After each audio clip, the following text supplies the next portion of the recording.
ஜோதிட அறிவியலுக்கு உட்பட்ட நண்பர்கள் அனைவருக்கும் திருஷூர் ஸ்ரீராமின் அன்பான வணக்கங்கள். சனீஸ்வர பகவான், இந்த சனீஸ்வரன் சொல்லும்போதே நீங்கள் யோசிக்க வேண்டிய விஷயம் என்னென்னா, 9 கிரகங்களுக்குமே கூட ஈஸ்வரனுங்கிற வார்த்தை கிடையாது இல்லையா? பரமேஸ்வரனுக்கு அடுத்தது ஈஸ்வரனுங்கிற வார்த்தையை தன்னோடு சஃபிக்ஸாக கொள்ளக்கூடிய ஒரு கிரகம் அப்படின்னா அது சாட்டன், சனி மட்டும்தான். அப்போது இந்த சனீஸ்வர கிரகம் அப்படின்னு ஏன் ஈஸ்வரனுக்கு நிகராக அவருக்கு அப்படி ஒரு பெயர் வந்தது அப்படின்னா, சனியுடைய பலம் அல்லது ஆளுமை அப்படிங்கிறது ஒவ்வொரு ஜாதகத்திலும் ஒரு வைட்டல் ரோல், முக்கியமான அம்சம்.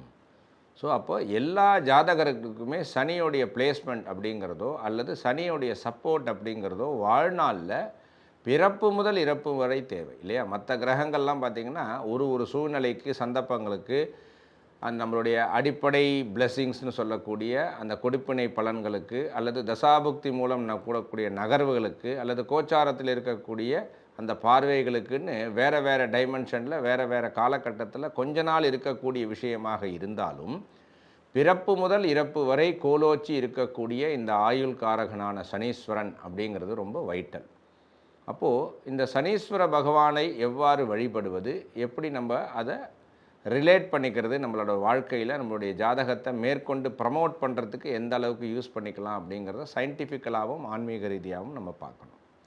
சயின்டிஃபிக்கலாங்கிறது உங்களுக்கே தெரிஞ்சிருக்கும், very easy to get acquainted with black colours இல்லையா? கருப்பு நிற ஆடைகளை அணிவது மூலமாகவோ அல்லது கருப்பு நிறம் சம்பந்தப்பட்ட சூழல்கள், அந்த மாதிரி ஒரு பேக்ரவுண்டு எல்லாமே பார்த்திங்கன்னா அந்த சனீஸ்வரனுடைய ஆதிக்கத்தை மேலோங்க செய்வதற்கு வசதியாக இருக்கும் அப்படின்னு நம்ம சொல்கிறோம். ஆன்மீக ரீதியான அப்ரோச் அப்படின்னு பார்க்கும்போது நம்ம ஏற்கனவே சொன்னது தான், ஒரு கிரகங்களுமே நமக்கு சில இடையூறுகளை கொடுப்பதற்காகவே கிரியேட் பண்ணப்பட்டது இல்லையா?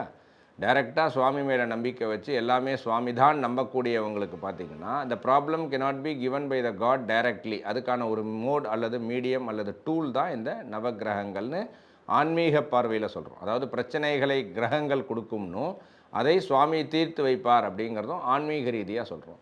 சயின்டிஃபிக்கல் அப்ரோச்சில் நம்ம என்ன சொல்கிறோன்னா, நேட்டல் ஹாரோஸ்கோப்பில் இந்த கிரகம் இங்கே இருக்கும்போது, டிரான்சிட்டில் இங்கே வரும்போது அது பலமாக பலவீனமாக அப்படிங்கிறத பொறுத்து நமக்கு நடக்கக்கூடிய விஷயங்கள் ப்ளஸ்ஸா மைனஸான்னு சொல்கிறோம். அப்படி இருக்கும்போது ஆன்மீக ரீதியான அப்ரோச்சில் சனீஸ்வர பகவானையே டைரெக்டாக வழிபடுவதை விட அவருக்கான அந்த ஹெட் இருக்கார் இல்லையா, அது யார் அப்படின்னா காலபைரவர். அப்போ காலபைரவருடைய வழிபாடு அப்படிங்கிறது சனி சம்பந்தப்பட்ட விஷயத்தில் நம்மளுடைய பலாபலன்களை மேனேஜ் பண்ணுறதுக்கு சௌரியமாக இருக்கும். ஆனால் இந்த காலபைரவ வழிபாடு அப்படிங்கிறதுக்கு உகந்த நாள் பார்த்திங்கன்னா தேய்பிறை அஷ்டமி மட்டும்தான், பௌர்ணமி கழித்த 8வது நாள். அப்போது எனக்கு இல்லை சார், கொஞ்சம் எனக்கு சனி ப்ராப்ளமாக இருக்குது, எனக்கு அர்த்தாஷ்டம சனி, அஷ்டம சனி அல்லது சனி தசை அல்லது கண்டக சனி, சனி இப்போ கொஞ்சம் பிரச்சனையாக இருக்குங்கிறதுனால எனக்கு ஒரு அதீத வழிபாடு தேவைப்படுவது அப்படின்னு நம்ம சொன்னோன்னா, நமக்கு இருக்கிற ஆப்ஷன் என்ன? சனிக்கான கிழமையான சனிக்கிழமை வரும்போது சனியை வழிபடுவது. இந்த சனியை வழிபடுவது அப்படிங்கிறதுல ஒரு தீர்க்கமான ஒரு விஷயம் தேவை. எப்படி பரமேஸ்வரனுக்கு ஈக்குவலாக ஒரு சனீஸ்வரன் சொல்கிறோமோ, இந்த சனியோடைய கோவிலுக்கு போக வேண்டிய சூழ்நிலை உங்களுக்கு சனிக்கிழமையில் வரும்போது அதை முடிச்சுட்டு அப்படியே காய்கறி வாங்கிட்டு வந்துடுது, அதை முடிச்சுட்டு அப்படியே போய் ஒரு ஹோட்டலில் போய் சாப்பிட்றது அப்படிங்கிற மாதிரியான விஷயங்கள் இல்லாமல், நீங்கள் நிஜமாகவே அந்த சனியை எலிவேட் பண்ணணும், அதோடைய அனுகிரகம் பெறணும்னு நினைக்கும்பொழுது வீட்டிலேருந்து கிளம்பி அந்த சனி பகவானை தரிசனம் பண்ணிவிட்டு திருப்பி வீட்டுக்குள்ளே தான் வரணும். அவ்வாறு செய்யும்பொழுது சனிக்கிழமையில் நாம் செய்யக்கூடிய சனி சம்பந்தமான அந்த பிரார்த்தனையை நம்ம வீட்டிலேருந்து கிளம்பி நேராக சனீஸ்வரனை பார்த்துட்டு திருப்பி வீட்டுக்கே வந்துட்டோன்னா தான் அந்த பலன் மேக்சிமம் நமக்கு கிடைக்கும். அங்கிருந்து வேறு ஒரு இடத்துக்கு போவதனால் நம்மளுடைய பலன்களை டிஸ்ட்ரிபியூட் பண்ணிடுறோம். நம்ம போகக்கூடிய 4 இடத்துலையும் கொஞ்சம் கொஞ்சம் கொடுத்துட்டு தான் நம்ம வந்துடுவோம். அப்போது அந்த பரிகார விஷயமாக அல்லாமல் ஜென்ரலாகவே சனியை நான் நன்றாக வைத்துக்கொள்ள விரும்புகிறேன், அவருக்கு எனக்கு ஒரு நல்ல ஒரு ரேப்போ இருக்கணும் சார், அப்போ தான் என் லைஃப் நல்லாயிருக்கும்னு நான் புரிஞ்சுக்கிட்டேன் அப்படின்னு நினைக்கிறவங்க சனிக்கிழமை தோறும் சனியை தரிசனம் செய்துவிட்டு அல்லது காலபைரவரையே தரிசனம் செய்துவிட்டு வீட்டிலேருந்து போயிட்டு நேராக திருப்பி வீட்டுக்கு வந்துட்டோன்னா உங்களுக்கான அந்த பலன்கள் அப்படிங்கிறது அதிகமாக இருக்கும். காலபைரவ வழிபாடாக பண்ணணும் அப்படின்னு நம்ம சொன்னோன்னா தேய்பிறை அஷ்டமி பௌர்ணமி கழிச்ச 8வது நாள் பண்ணலாம். சார் இவ்வளவுலாம் போகாது சார், என் சாட்டன் சரியில்லைன்னு ஜோசியர் சொல்லிட்டார், எனக்கு எப்படியாவது சனி டே டு டே லைஃப்பில் எனக்கு நல்லா இருக்கணும் சார் அப்படின்னு நீங்கள் நினச்சிங்கன்னா, ஒவ்வொரு நாளும் ஹோரை வரும்போது, சனியின் ஹோரை வரும்போது நீங்கள் சனியை பிரார்த்தனை செய்யலாம். அதாவது நித்தியப்படி இன்றைக்கி பார்த்திங்கன்னா இன்றைக்கி காலையில் என்ன கிழமையோ அதோட ஹோரையில் தொடங்கி 1 மணி நேரத்துக்கு ஒரு முறை வேறு வேறு ஹோரை வரும்.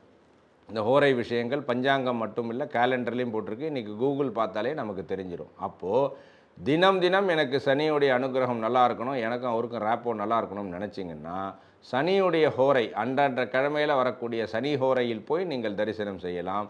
இங்கேயும் அதே தான், ஆஃபீஸ் போகிற வழியில் பார்த்துட்டு போகிறது, அப்படியே போய் கடையில் போய் காய்கறி வாங்கிட்டு வருதுன்னு செய்யாமல் இந்த மாதிரி விஷயங்கள், சனிங்கிறது ஈஸ்வரனுக்கு ஈக்குவலானவர் அப்படிங்கிறதுனால, அதே கோபங்களுக்கு உட்பட்டவர் அப்படிங்கிறதுனால சனீஸ்வர பகவானை பொறுத்த வரைக்கும் வீட்டிலிருந்து கிளம்பி நேராக சனீஸ்வரனை தரிசனித்து வீட்டுக்கு வருது தான் நல்லது.